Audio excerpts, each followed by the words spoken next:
Welcome to the Salmon Runs YouTube. Enjoy the video. In this video, I will compare Toyota Sequoia versus Highlander. I will guide you through how size, towing, fuel economy, interior space, and tech differ, and which choice fits common needs.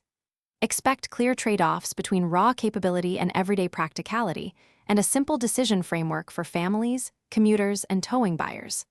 I keep the language plain and give concrete examples so you can decide with confidence. In this video, I will compare Toyota Sequoia versus Highlander. Listen as I explain powertrain differences, typical horsepower, torque, and how those numbers translate to real towing performance and daily driving. I compare highway merging, hill climbs, and trailer stability so you understand practical implications.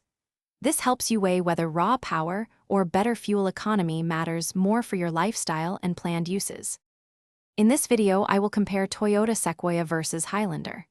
Quick recommendation: make meal prep easy with leak-proof containers that keep food fresh during long drives and camping trips, perfect for SUV owners who pack lunches or snacks. They save time, cut spills, and fit neatly in cup holders or cargo organizers. If that sounds useful, check the description for the link and other deals. Now let's get back to the video. In this video, I will compare Toyota Sequoia versus Highlander. I cover seating layout, cargo volume, rear legroom, and how child seats and car seats fit in each SUV. You will hear about material quality, available tech features, and which cabin feels quieter on long trips. I aim to help families and shoppers match real interior needs to the right model without jargon or fluff. Thanks for watching. Consider subscribing if we helped you.